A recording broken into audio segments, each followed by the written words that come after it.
This is Democracy Now!, democracynow.org, The Quarantine Report. I'm Amy Goodman. In what's being called the pandemic within the pandemic, domestic violence has soared across the globe over the last year.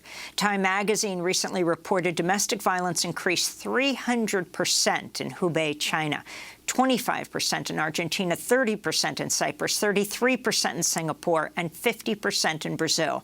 The American Journal of Emergency Medicine reports domestic violence has also spiked across the U.S. It's up 22% in Portland, Oregon, 18% in San Antonio, over 10% in New York, as people can be trapped with their batterers at home. This Sunday marks Valentine's Day, as well as VDay, Global Day of Action to fight violence against women and girls.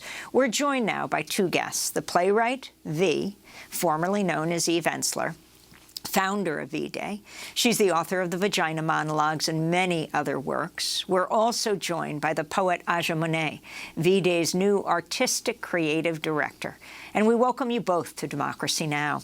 As I read out those figures, V, about domestic violence soaring in the world as people are alone in homes, sometimes with their batterers, can you fit that into what's happening this Sunday around the world?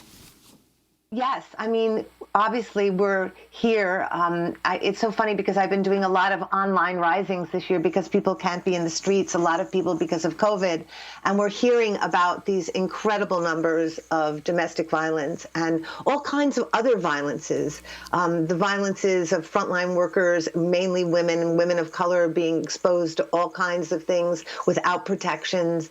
I mean, there's endless violences. And I just want to say I'm so moved to see our grassroots women movements around the world finding ways to rise in spite of people being locked in and shut in and in spite of COVID. I think what I'm excited to be talking with you about this morning, and happy VDay to everybody, is this new program that we're doing, and this new campaign that Aja Monet is leading up. And I just want to just briefly talk about that for a second, because it directly feeds into all the statistics you were talking about.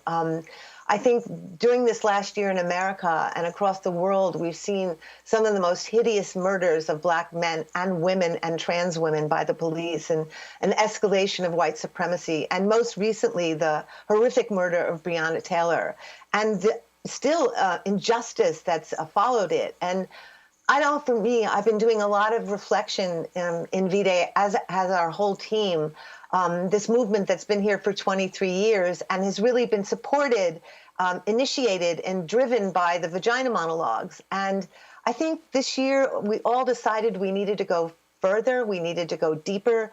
Something more is being called for. And I've been doing deep reflection about my life as a white woman playwright and activist, and fully aware of the depth of my privilege and access to networks and resources that have helped to produce my work. And I believe this is the moment where we need to uplift and be in deepest solidarity with Black women, cis women, trans women, non-binary people across the African continent and African diaspora. And we need to share our networks and resources that will bring their voices into the center of our movement.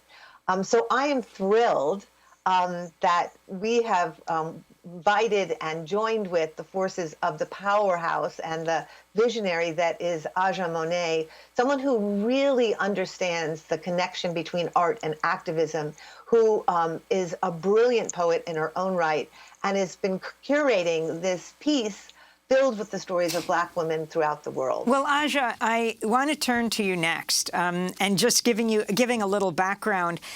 You're the youngest poet to have ever become the New Yorican Poets Cafe Grand Slam champion at the age of 19 in 2007. And that's just way back then. But you're doing remarkable things, and I was wondering if you can describe the Voice Project.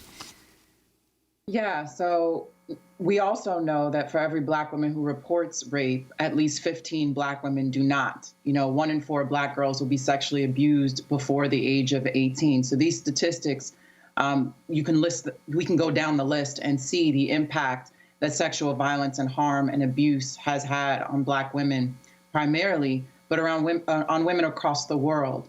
Voices is a project that for us we're deeply invested in how do we interrogate the interior landscapes of people and their relationship, not just to violence, but to liberation and freedom. How does art become critical in the ways that we imagine the world we want to see, and to start to practice, to actively engage people beyond just speaking and telling the truth, but also showing and demonstrating what active listening looks like, how we show up for those who are speaking, how we engage, and how we show compassion and collective care in this moment.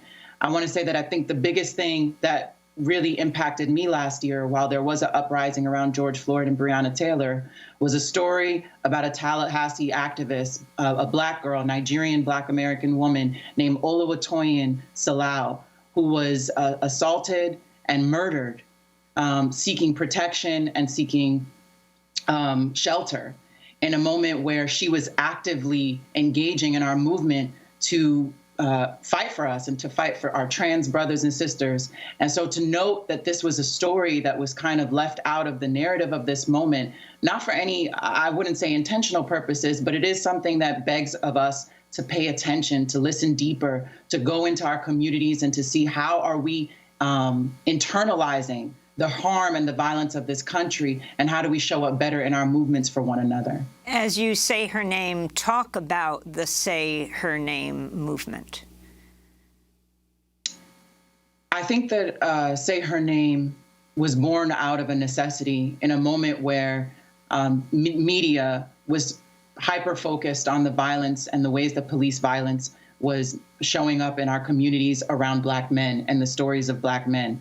Say Her Name is a campaign that was created to support the voices of Black women all over the country, but particularly around state violence and the ways that state violence is also impacting us, not just through policing, but also through reproductive rights and issues that we're facing in our maternal mortality, right? Also in the ways that we suffer from housing inequality, the ways that climate change impacts our communities, that we recognize that saying her name is not in an effort to combat the names or to resist the notion that our brothers' names need to be stated, but that also our Black women are on the front lines of often most of the violence that our communities see. And so therefore we must lift up the memories and the stories of those directly impacted by this violence. And finally, Aja, on the issue of art and resistance, if you could talk as an artist about how your art has changed through the pandemic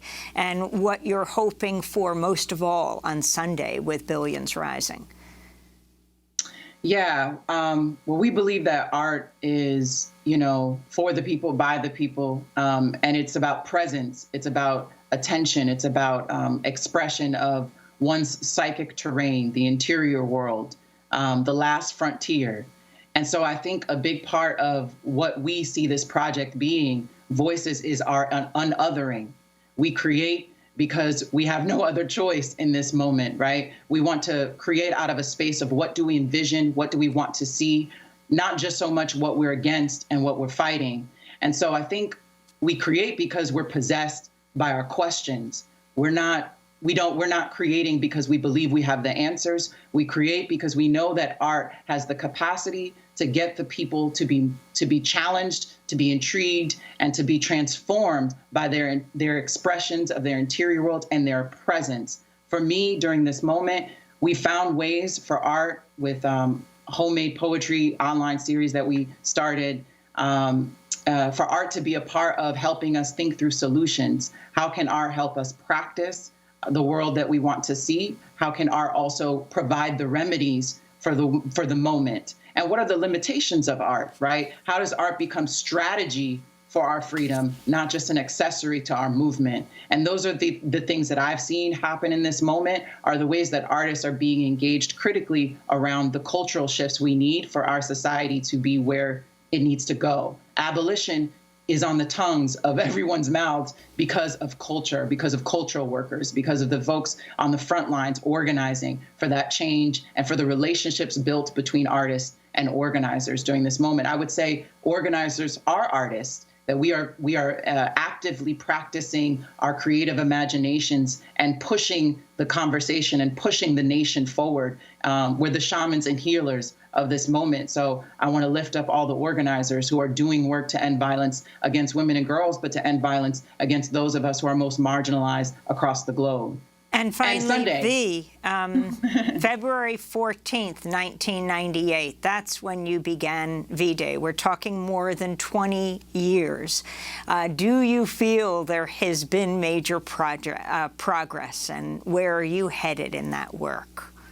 Well, I think with everything with patriarchy, it's 2 steps forward and 1 step back. It's a persistent, ongoing virus that we're up against. But I think there has been change, and I just want to say about this year, our theme this year is 1 billion rising gardens, and it's been incredible to see how it's amplifying the intersectional issues of women's inequality, impact on food insecurity, land ownership, and lack of access to health care, as well as the long-term effects of extractive industries on the destruction of Mother Earth and other basic rights for frontline and marginalized communities. And I want to urge everybody to go to 1billionrising.org. There are incredible things going on right now.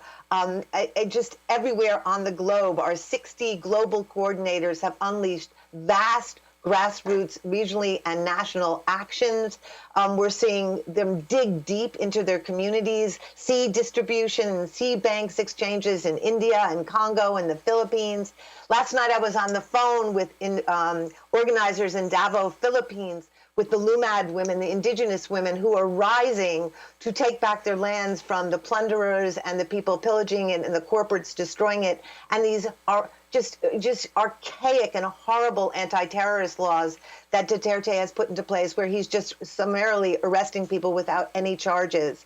We're seeing people do artistic creations for zero waste food art in Bangladesh, Rising Garden film festivals in South Asia. We're seeing artistic risings all over Africa, Nigeria, Zimbabwe, Mexico, Italy. And I just want to urge everybody. We have 10 seconds. April 22nd, Earth Day, rise, plant your gardens in this country. Join Vias for Voices. Send in your stories in the next 2 days and be part of our movement. Thank you so much, V.